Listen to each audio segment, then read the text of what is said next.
પિંજરાનું પંછી ચાહે મુક્ત મને વિહરવાનું, આકાશમાં ઉડતા પંખીને જોઈ પિંજરામાંથી છૂટવાનું, ચાહે વૃક્ષની ડાળે બેસી મીઠા ગીતો ગાવાનું, કોઈના આંગણમાં મન મૂકીને ચણવાનું,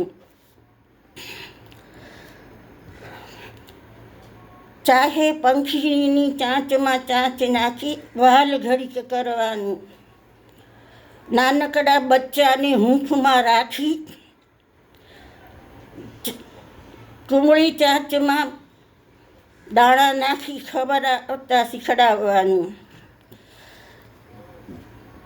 ધિક્કાર છે આ જિંદગીને પિંજરમાં રહેવાનું, પછી પોતે જ પોતાના મનને મનાવે રામ રાખે તેમ રહેવાનું.